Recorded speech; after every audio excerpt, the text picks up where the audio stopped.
కనుక నీవు ఘనమైనటువంటి నీ కార్యాలని జరిగించగలరని మేము నమ్మి విశ్వసించి మిమ్మల్ని స్తుతిస్తూ ఉన్నాం. ప్రభువా, ఈ దినమందు ఈ కీర్తనల గ్రంథాన్ని మేము ధ్యానించుండగా ఆ లోతైన మర్మాలు మాకు అనుగ్రహించి మాకు తేటపరిచి మీరే మాతో ఉండి మమ్మల్ని బలపరిచి ముందుకు నడిపించండి. ఈ లైవ్ లో చేరిన ప్రతి వారిని ప్రభువా మీరు దర్శించండి, మీ ఆత్మతో నింపండి. యేసే పరిశుద్ధమైన నామంలో వినయంగా బ్రతిమాలు వేడుకొంచున్నాను తండ్రి, ఆమేన్. ప్రియులారా, మీ అందరికీ నా హృదయపూర్వక వందనాలు. యోబు, ఈ పాత నిబంధన గ్రంథంలో యోబు గ్రంథం వరకు మనం ఆ విశేషాలను చూచాం. ఈ దినమందు కీర్తనల గ్రంథాన్ని ప్రారంభిస్తున్నాం. ఈ కీర్తన గ్రంథం బైబిల్ నందు విశిష్టమైన స్థానాన్ని సంతరించుకున్నది. ఇది ఆరాధనా జీవితాల్లో కేంద్ర స్థానమును ఆక్రమించిన గ్రంథము కీర్తనల గ్రంథం. బైబిల్ నందు అతిపెద్ద గ్రంథము కూడా ఈ కీర్తనల గ్రంథమే. క్రైస్తవ ఆరాధనలో కీర్తనల గ్రంథాన్ని ఉపయోగించినంతగా ఇతర గ్రంథాలు ఉపయోగించటం లేదంటానికి అతిశయోక్తి కాదు. ఈ గ్రంథము మానవుని వ్యక్తిగత అనుభవమును పూర్తి స్థాయిలో వ్యక్తపరుస్తూ ఉన్నది. మానవుని అనుదిన జీవితంలో ఆచరణీయ మార్గమును బయలుపరుచున్నది. ఈ గ్రంథంలో 150 సంకీర్తనలు ఉన్నవి.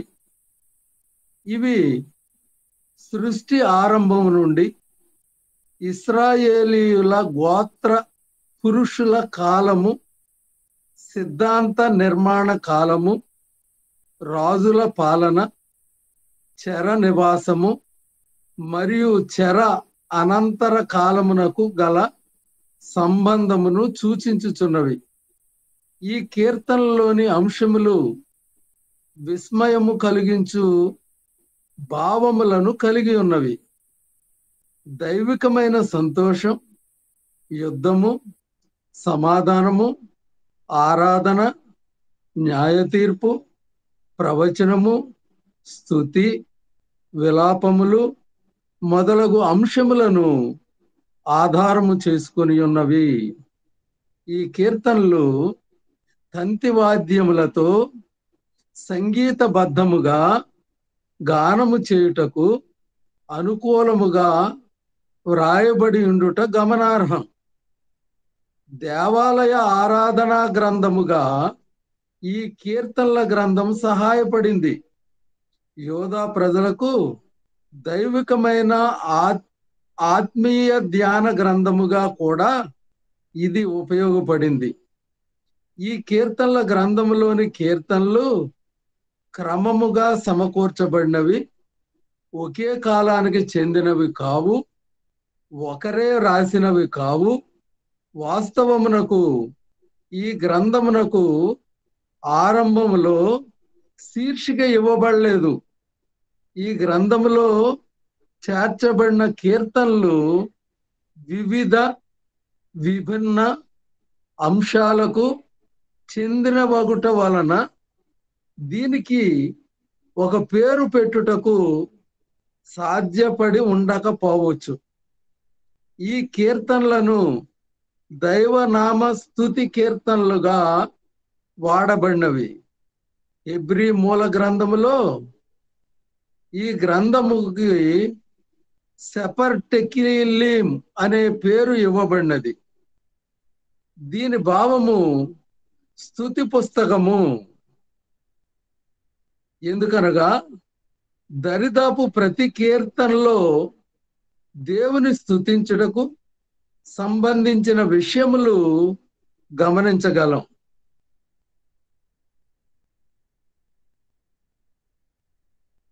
కనుక ఈ కీర్తనల గ్రంథములోని కీర్తనల రచయితలకు సంబంధించిన వివరముల యొక్క వాస్తవికతను కొందరు విమర్శకులు వ్యతిరేకిస్తున్నప్పటికీ ఆధారములు మాత్రము అనుకూలంగా ఉన్నాయి. దరిదాపు సగము కీర్తనలు దావీదు రచించినవిగా తెలియజేయబడుతున్నవి. కాపరిగా, సంగీతకారునిగా, గాయకునిగా, యుద్ధ వీరునిగా మరియు రాజుగా దావీదుకున్న విశేష అనుభవములు ఈ కీర్తనలో ప్రస్ఫుటముగా తెలియజేయబడినవి. పేర్లు తెలుపబడిని 2 మరియు 95వ కీర్తనలు దావీదు రచించినట్లు నూతన నిబంధన పాఠములు తెలుపుచున్నవి. ఈ 75 దావీదు కీర్తనలకు తోడు 12 కీర్తనలు ఆసాపు రచించినట్లుగా తెలపబడినవి. కోరహు కుమారుల పేరు మీద 10 కీర్తనలు, 2 కీర్తనలు సొలొమోను రచించినవి మరియు 1 కీర్తన మోషే రచించాడు. మరొక కీర్తన ఒక జ్ఞాని రచించినట్లు తెలియచున్నది.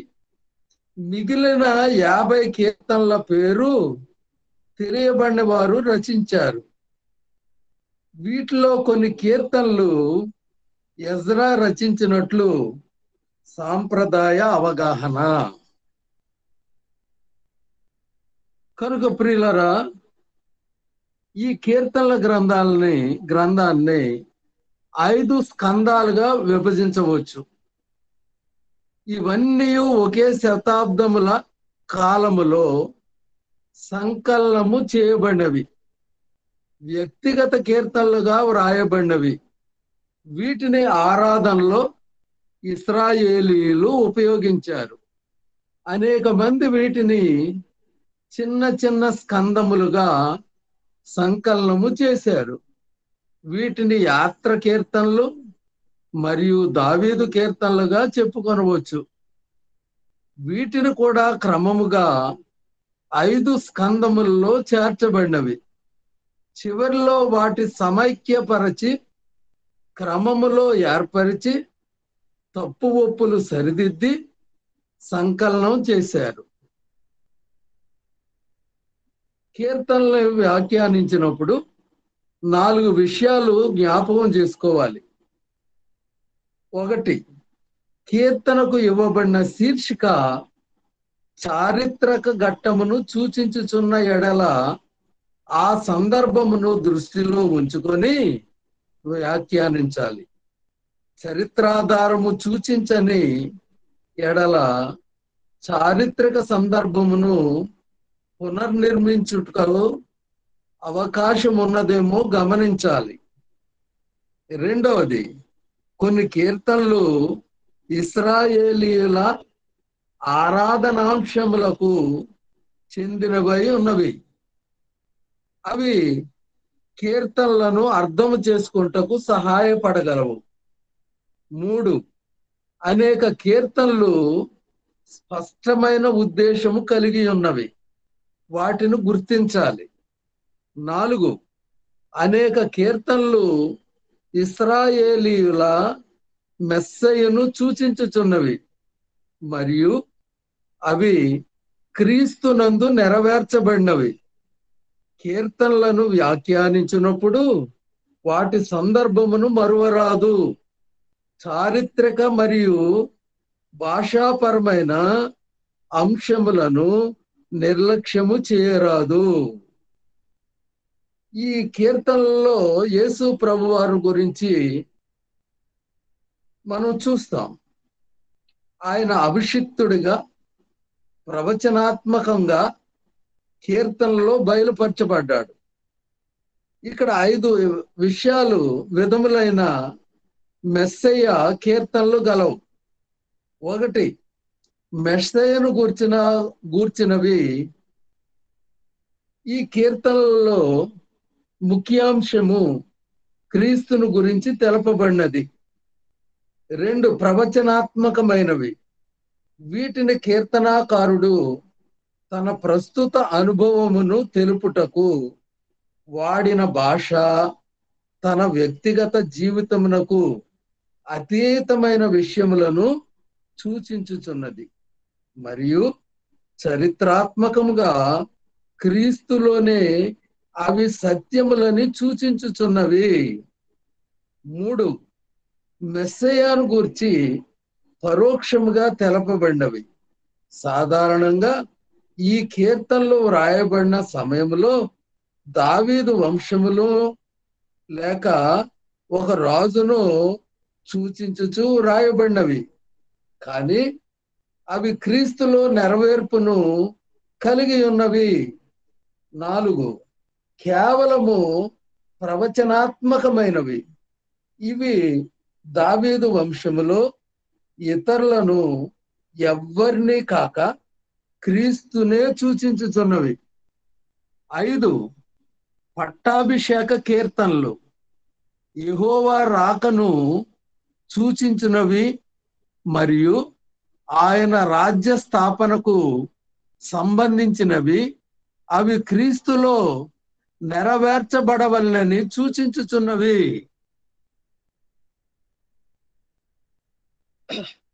దీనికి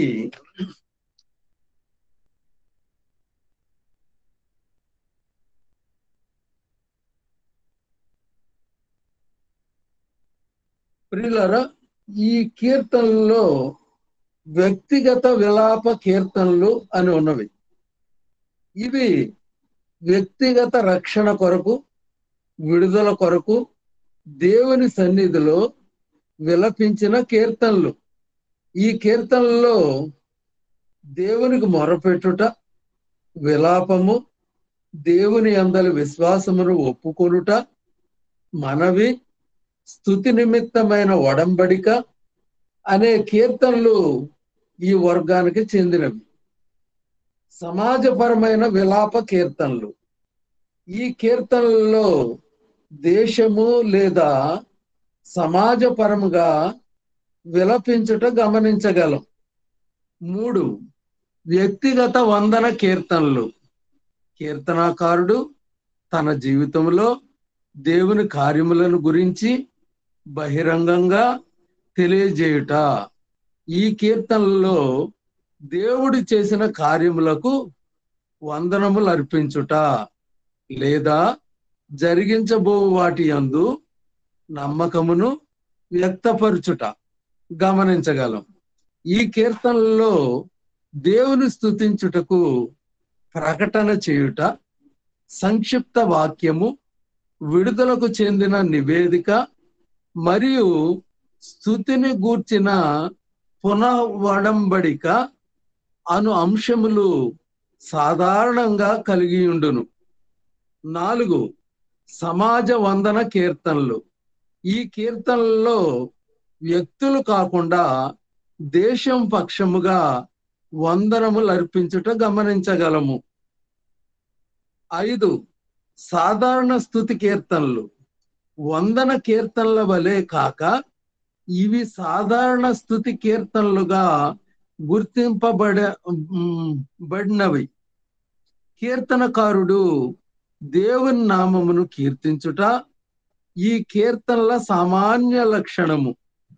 ఆనందములో హల్లెలూయా అని స్తుతించుటను కూడా ఈ కీర్తనలో గమనించదగిన విషయము. 6 వివరణాత్మకమైన స్తుతి కీర్తనలు. ఈ కీర్తనలలో దేవుని గుణ లక్షణములను మరియు ఆయన కార్యములను బట్టి స్తుతించుట గమనించవచ్చు. 7 పట్టాభిషేక కీర్తనలు. ఈ కీర్తనలు సమస్తము పైన యెహోవా దేవుని సార్వభౌమాధికార పాలనను వివరించుచున్నవి. కొన్ని యేసుక్రీస్తు రాజ్య పాలనను కాంక్షించుచు వ్రాయబడినవి.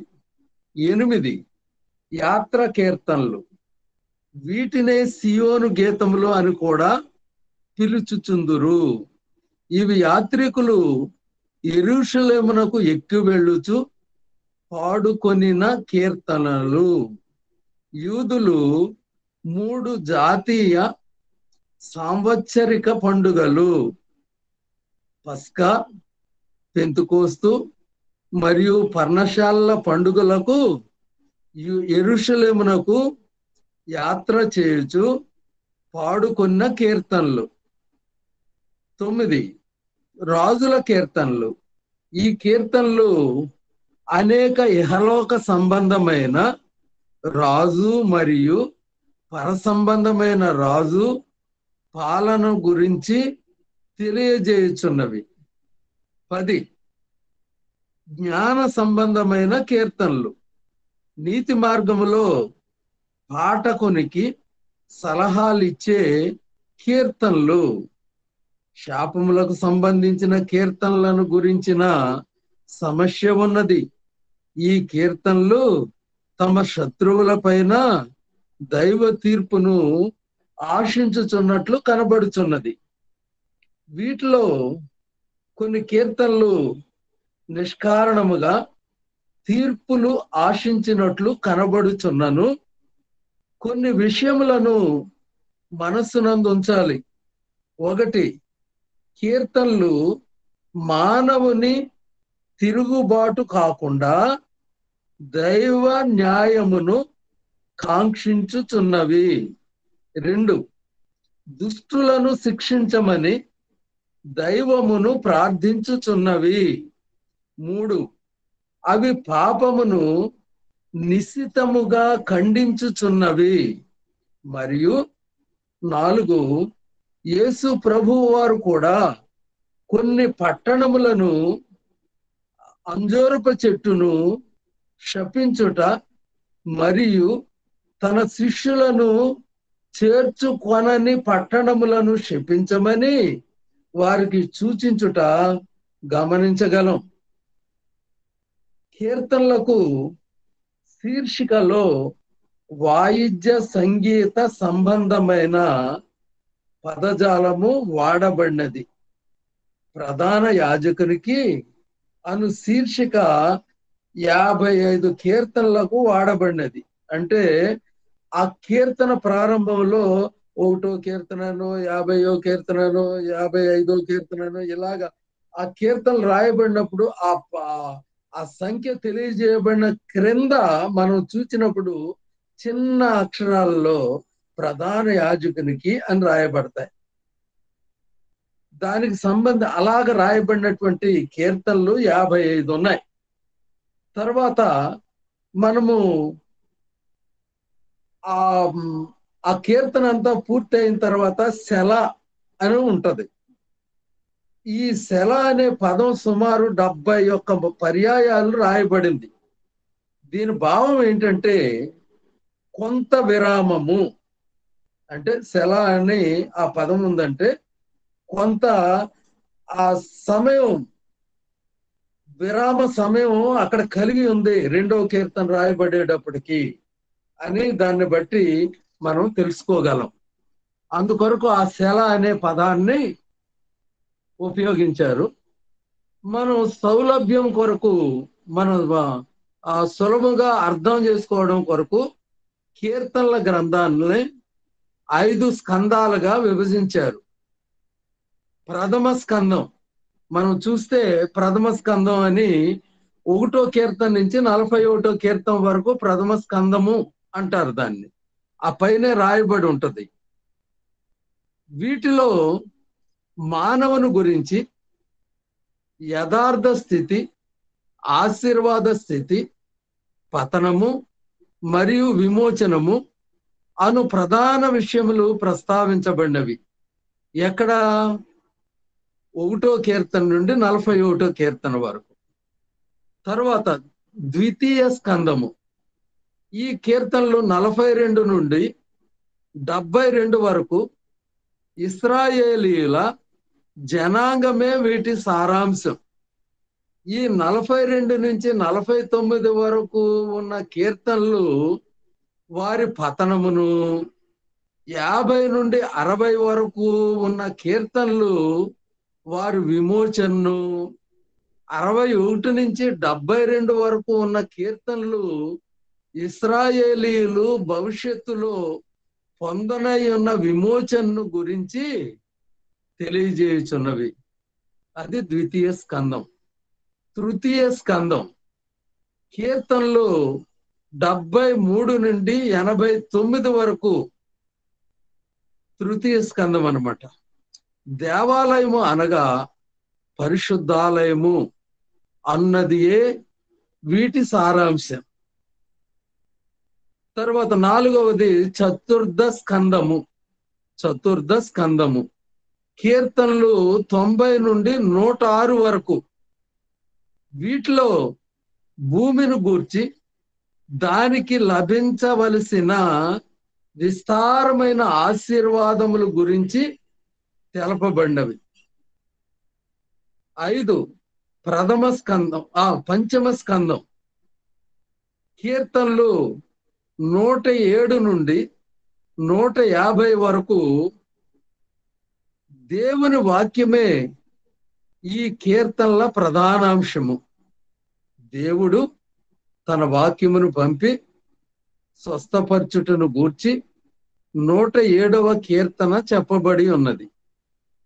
119వ కీర్తనలో 176 వచనాలు ఉన్నవి. ఒక్కొక్క వచనమును భక్తి కలిగిన మనుష్యులకు దేవుని వాక్యము అనుగ్రహించు ఆశీర్వాదములను తెలియజేయుచున్నవి.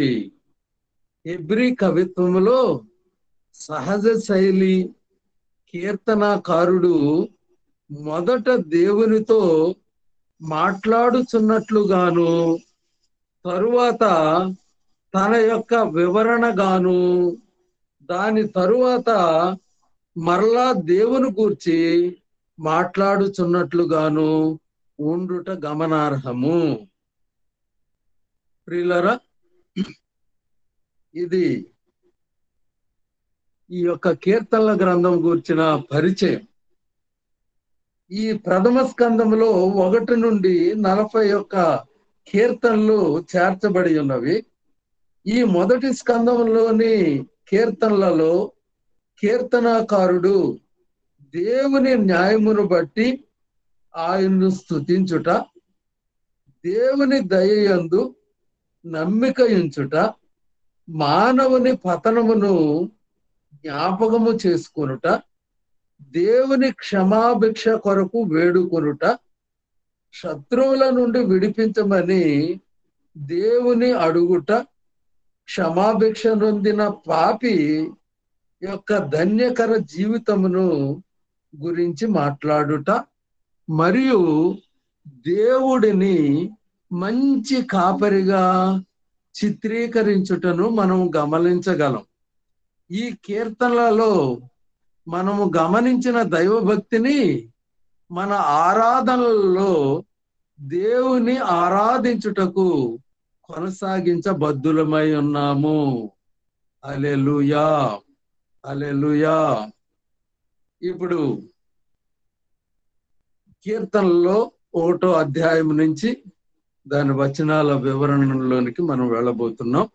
మొదటి కీర్తన 6 వచనాలు ఉన్నాయి. దీని యొక్క అంశం ఏంటంటే విభిన్న 2 జీవిత మార్గములు. విభిన్నమైన 2 జీవిత మార్గములు. 1-2 వచనాల్లో ధన్యతను పొందుటకు పాటించవలసిన షరతులు. ధన్యతను పొందుటకు పాటించవలసిన షరతులు. 2వ వచనంలో దేవుని మాటను అంగీకరించాలి. దేవుని మాటను అంగీకరించాలి. 3వ వచనం లోతుగా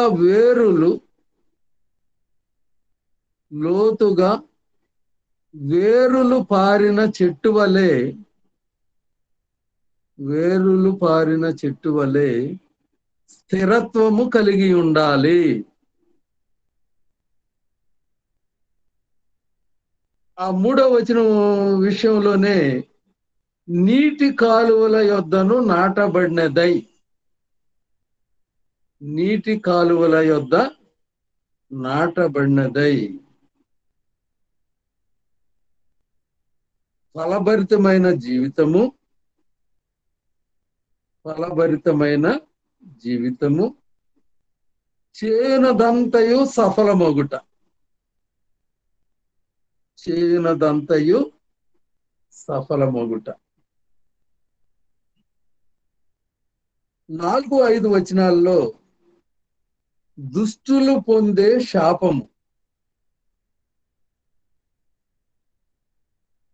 దుష్టులు పొందే శాపము.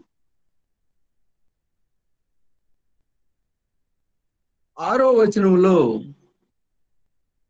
నీతిమంతులు దేవుని నమ్ముదురు,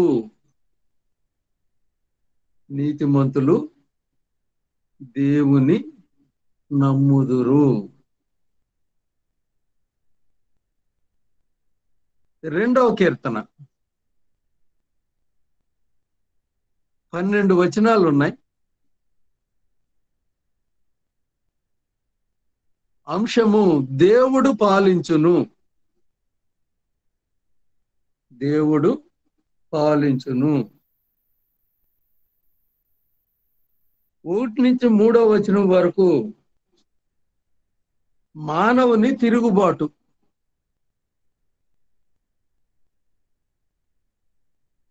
మానవుని తిరుగుబాటు. ఈ తిరుగుబాటు ఎలా ఉంటుందంటే అరాజకత్వం,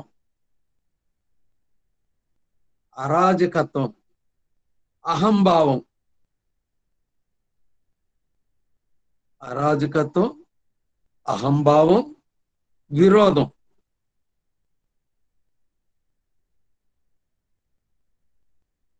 అహంభావం, విరోధం.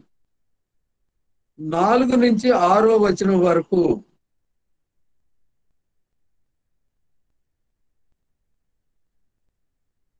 దేవుని ప్రత్యుత్తరం, దేవుని ప్రత్యుత్తరం. 4వ వచనంలో దేవుడు నవ్వుచున్నాడు, దేవుడు అపహసించును, దేవుడు నవ్వుచున్నాడు, అపహసించును.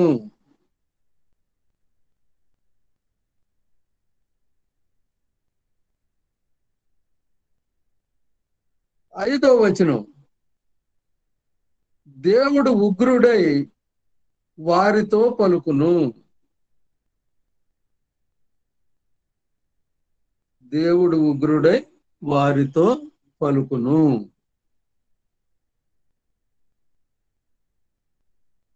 6వ వచనం దేవుడు తన రాజును నియమించును,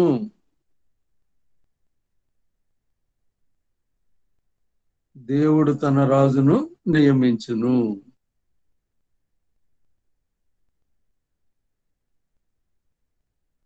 7 నుంచి 12వ వచనం వరకు క్రీస్తు పాలించును, క్రీస్తు పాలించును. 7వ వచనంలో మెస్సయ్య విశిష్ట వ్యక్తిత్వం, మెస్సయ్య విశిష్ట వ్యక్తిత్వం.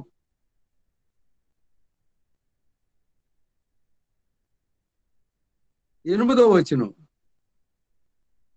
మెస్సయ్య సార్వత్రిక ఆధిపత్యం, మెస్సయ్య సార్వత్రిక ఆధిపత్యం. 9వ వచనం ఈ మెస్సయ్య అంతిమ విజయములు,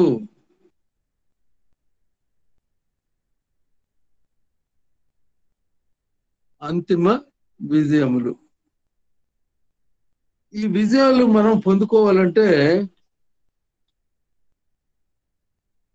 3 విషయాలు మనం గ్రహించాలి. 10వ వచనంలో నమ్ముడి, 10వ వచనంలో నమ్ముడి. 11వ వచనములో సేవించుడి. సేవించుడి. 12వ వచనంలో ఆశ్రయించుడి. 12వ వచనంలో ఆశ్రయించుడి.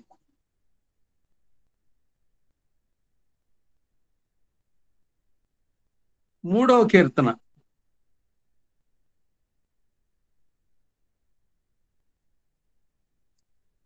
అంశము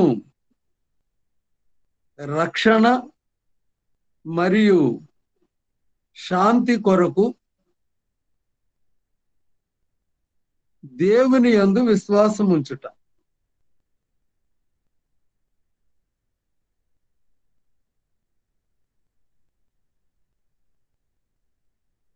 రక్షణ మరియు శాంతి కొరకు దేవుని యందు విశ్వాసం ఉంచుట. 1, 2, 4 వచనాల్లో సంఘర్షణ తీవ్రత. సంఘర్షణ తీవ్రత. 3 నుంచి 8 వచనాల్లో విడుదల సమీపముగా ఉన్నది.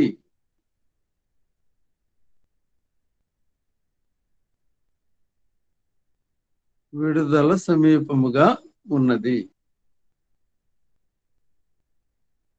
4వ కీర్తన 8 వచనాలు ఉన్నాయి.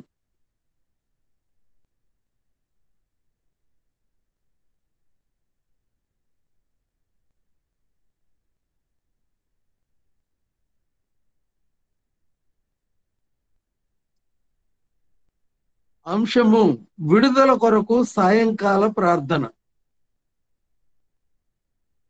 విడుదల కొరకు సాయంకాల ప్రార్థన.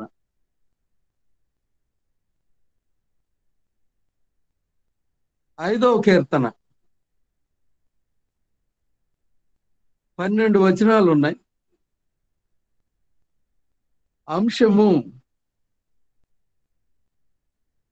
నడిపింపు కొరకైన ఉదయకాల ప్రార్థన. నడిపింపు కొరకైన ఉదయకాల ప్రార్థన.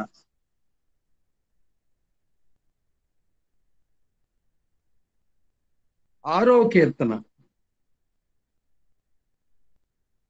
10 వచనాలు ఉన్నాయి. అంశము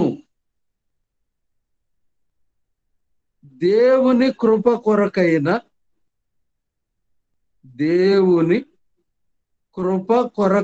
ప్రార్థన.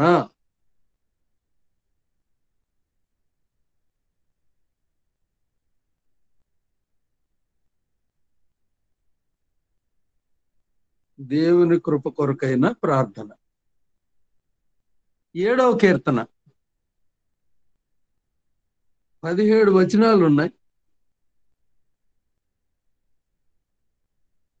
అంశము దుష్టత్వమునకు తగిన ప్రతిఫలము.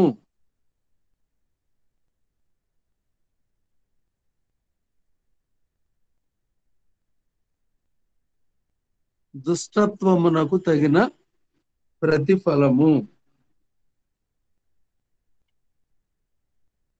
8వ కీర్తన 9 వచనాలు ఉన్నాయి. అంశము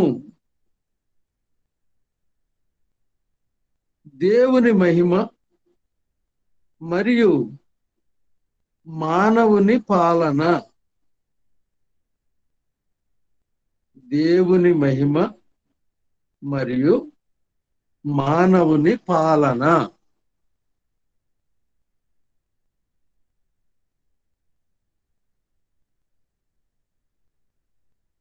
1వ వచనం నుంచి 3వ వచనం వరకు దేవుడు ఏమై ఉన్నాడు, దేవుడు ఏమై ఉన్నాడు. 1వ వచనంలో ఆయన ప్రభువు, ఆయన ప్రభువు.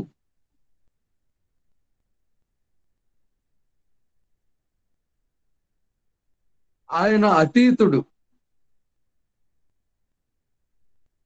ఆయన ప్రభువు, ఆయన అతీతుడు. 2వ వచనంలో ఆయన శక్తిమంతుడు,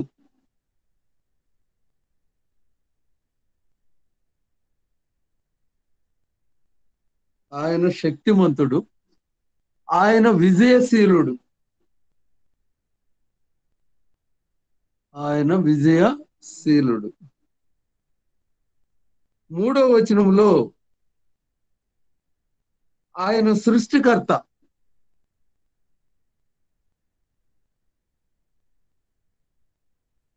ఆయన సృష్టికర్త. 4వ వచనం మానవుని ఎడల దేవుడు శ్రద్ధ గలవాడు, మానవుని ఎడల దేవుడు శ్రద్ధ గలవాడు.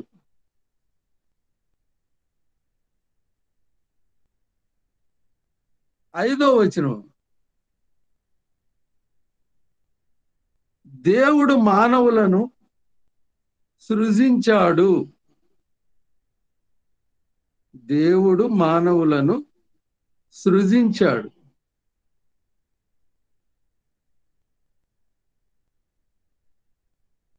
5 నుంచి 8 వచనాల వరకు, అంటే 6 నుంచి 8 వచనాల వరకు దేవుడు మానవుని మహిమ కిరీటధారిని చేశాడు. దేవుడు మానవుని మహిమా కిరీటధారిని చేశాడు.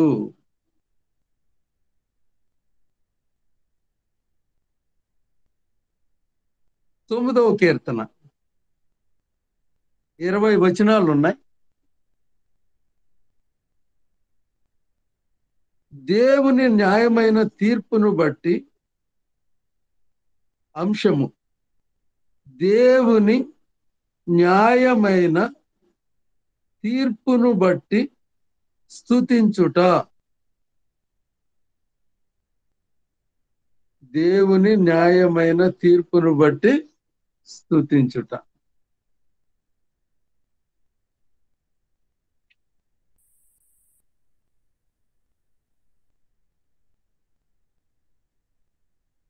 ఒకటి నుంచి 11వ వచనం వరకు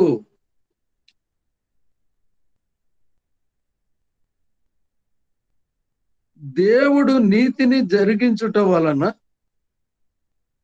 దేవుడు నీతిని జరిగించుట వలన దావీదు దేవుణ్ణి స్తుతించుచున్నాడు.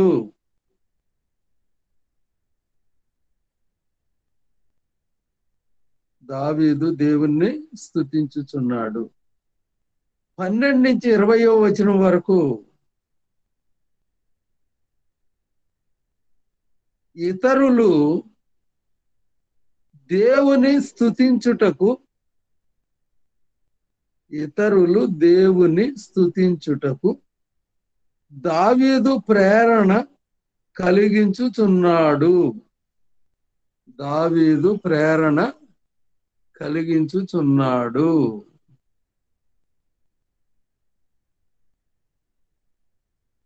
10వ కీర్తన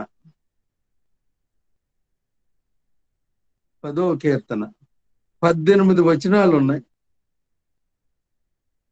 అంశము, దేవుని తీర్పు కొరకు, దేవుని తీర్పు కొరకు విజ్ఞాపన, దేవుని తీర్పు కొరకు విజ్ఞాపన.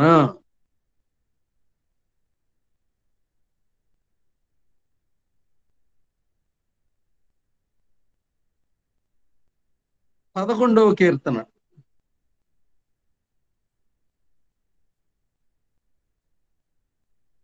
ఏడు వచనాలు ఉన్నాయి. అంశము: మానవులను దేవుడు పరీక్షించును.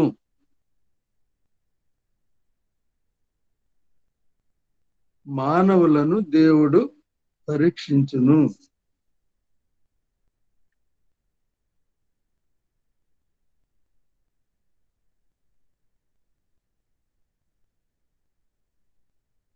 ఒకటి నుంచి 3వ వచనం వరకు విశ్వాసం పైన దాడి.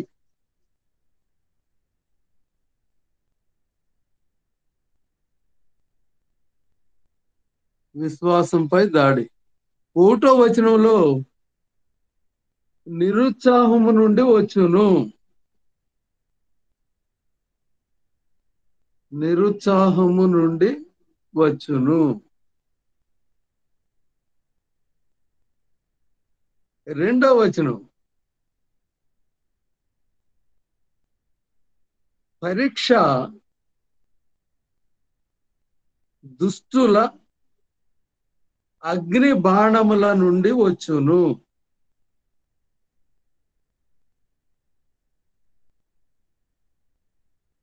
పరీక్ష దుష్టుల అగ్ని బాణముల నుండి వచ్చును. అంటే ఇక్కడ ఈ విశ్వాసం మీద వచ్చే దాడి దేని వల్ల కలుగుతుందని చెప్పబడతా ఉంది మీకు. 1 నిరుత్సాహం, 2 పరీక్షల వల్ల. తర్వాత 3వ వచనంలో నిరీక్షణ కోల్పోయిన స్థితి నుండి వచ్చును. ఈ మూడిటి నుంచి మన మీదకి ఈ దాడి అనేది వస్తుందన్నమాట.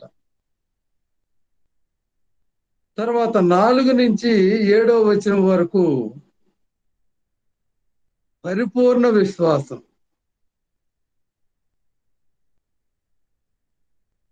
పరిపూర్ణ విశ్వాసం ఇది ఎలా కలుగుతుందో మనకు వివరించబడతా ఉంది. 4వ వచనంలో దేవుడు దేవాలయంలో ఉన్నాడు. దేవుడు దేవాలయంలో ఉన్నాడు. ఆయన రాజు.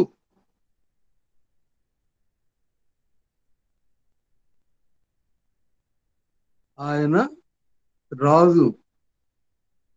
ఆయన తండ్రి వలె తన కనుదృష్టితో పరిశీలించును. ఆయన తండ్రి వలె తన కనుదృష్టితో పరిశీలించును.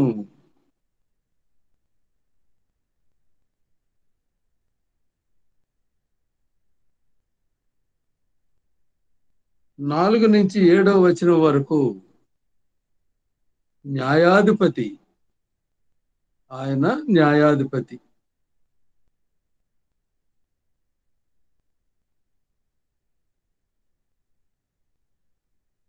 పన్నెండవ కీర్తన 8 వచనాలు ఉన్నాయి.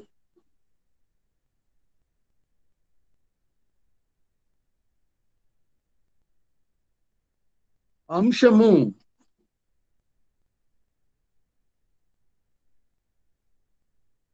దేవుని పవిత్ర వాక్కులు.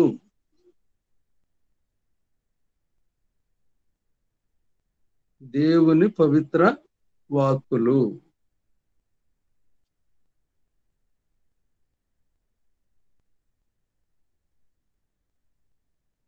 పదమూడవ కీర్తన 5 వచనాలు ఉన్నాయి.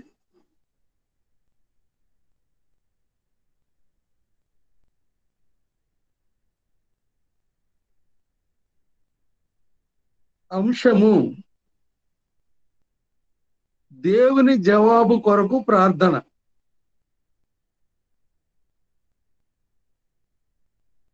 దేవుని జవాబు కొరకు ప్రార్థన.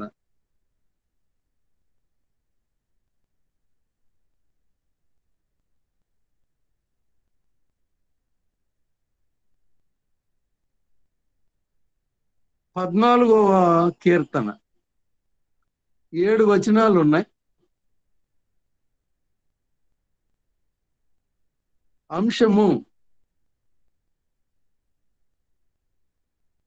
దేవుడు లేడని చెప్పు బుద్ధిహీనుల మార్గము. దేవుడు లేడని చెప్పు బుద్ధిహీనుల మార్గము.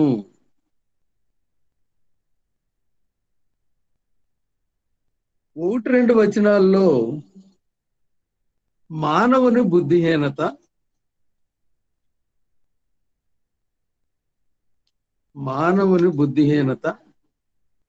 మరియు మానవుని పతనం. మానవుని పతనం. 3వ వచనం చెడిపోయిన మానవులు.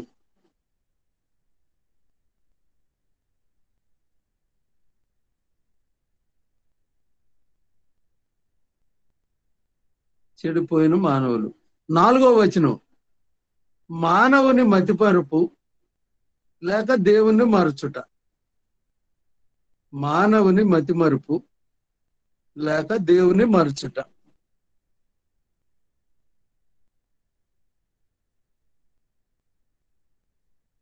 5వ వచనం మానవుని భయము.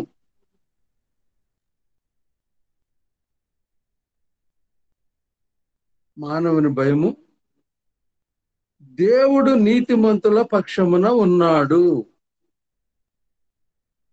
దేవుడు నీతిమంతుల పక్షమున ఉన్నాడు. 6వ వచనం దేవుడు బాధితులకు ఆశ్రయము.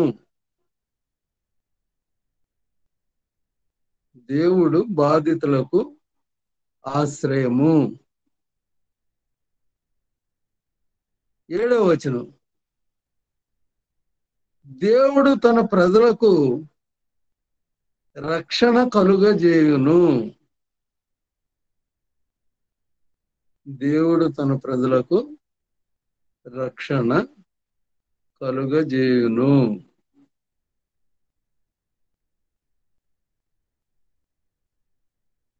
15వ కీర్తన 5 వచనాలు ఉన్నాయి.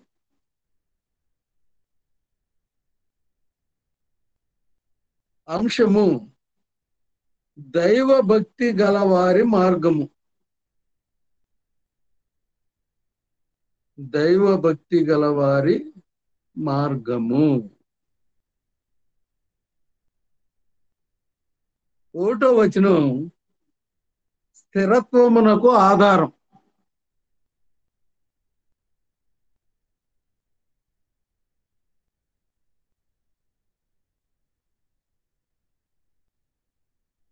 స్థిరత్వమునకు ఆధారం. 2-5వ వచనం వరకు స్థిరత్వమునకు సూచనలు. స్థిరత్వమునకు సూచనలు.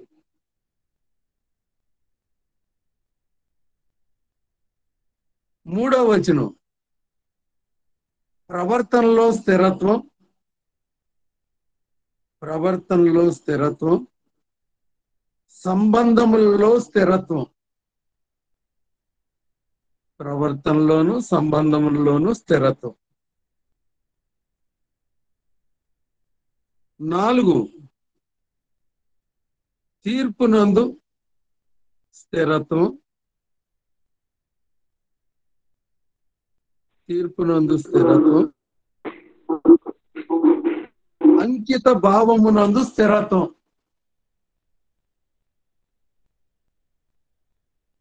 అంకిత భావమునందు స్థిరత్వం.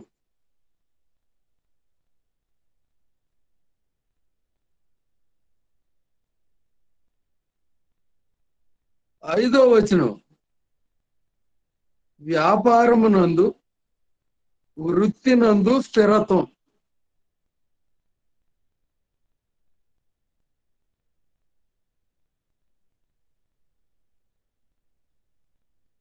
వ్యాపారం నందు, వృత్తి నందు స్థిరత్వం.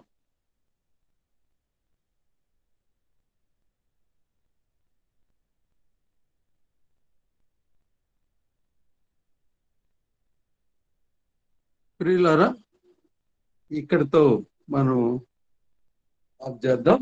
ప్రభు చిత్తమైతే మరలా సోమవారం 16వ కీర్తన నుంచి మనం మొదలు పెడదాం.